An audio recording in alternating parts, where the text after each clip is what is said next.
Can we move to the next lab, which is the Immer Lab? And I would like to welcome Jeanne-Alain Hérault from the Association de Prospective Renat to present the lab.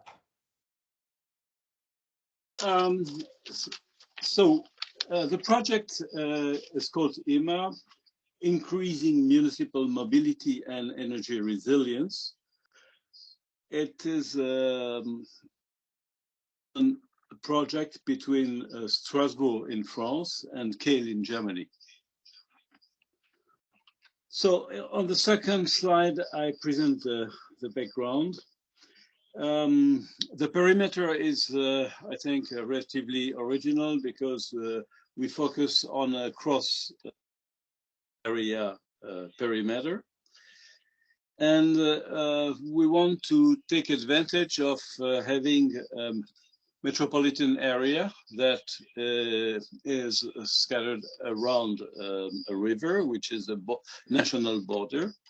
So people know each other quite well between the two banks of the river, but nevertheless, there are important differences in cultural attitudes, institutional setting, etc. The interest of our study is to concentrate on a sort of dialogue between representatives of the communities, both sides of the river, which means both sides of the border. So that Rhine is at the same time a physical obstacle, not so much right now, but in terms of institutions and cultural attitudes are significant. Therefore, we want to increase local resilience despite of or thanks to these national differences. This is the basic idea. The key challenges are to increase the resilience of both cities, Strasbourg and Kehl, regarding mobility and energy issues. We could also consider some related topics in terms of possible crises in the near future. So we're looking at mobility and energy, but issues like water, the availability and the quality of the water is also an interesting topic to consider. And some previous experiences showed that water supply and energy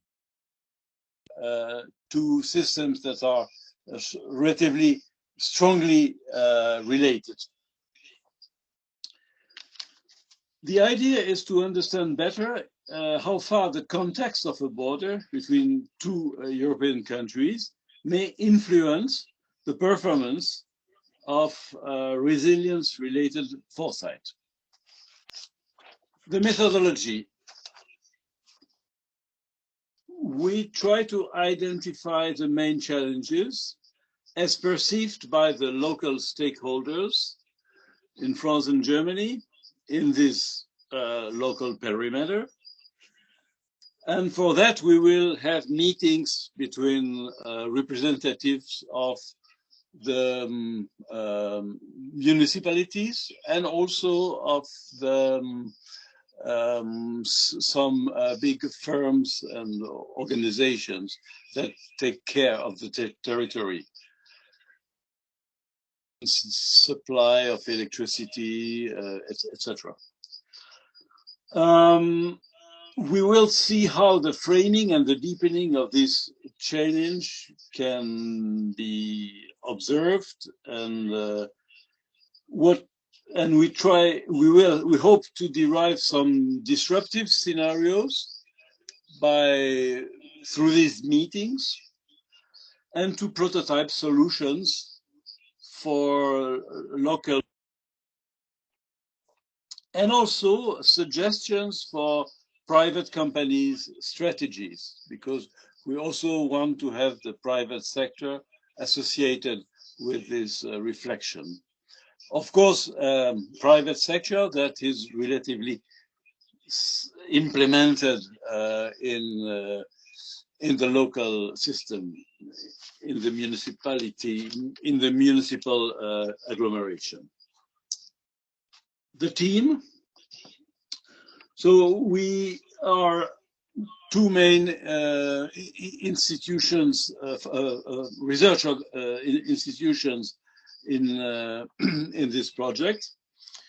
We have on the side of Kehl the University of Applied Science, and some of the colleagues of the team are working in this Hochschule, which is the applied science scale.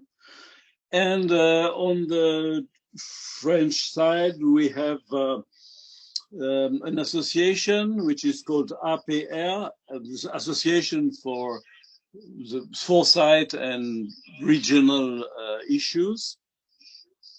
And so the two main contacts for the team are Emmanuel Müller from the Kehl team and myself for the Association de Prospective, and some other colleagues on both sides.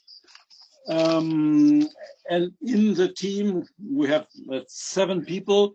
You have all the possible ages. You have a younger student, which is in BA. You have young researchers finishing a PhD or starting their professional life, and old guys like myself are retired from the university or from other institutions. Why future resilience? It's slide number 6. In order to grasp these aspects of how the community governments, the local governments can deal with all the future, we think that we need a sort of innovative approach of foresight. And what we want to test is the use of narratives. So it's narrative-based foresight experiences. And for that, the future resilience networks seemed very important for us as a good context for contacts and exchange of information. Thank you. I think I'm finished, and I hope the technical difficulties were not too bad for the audience.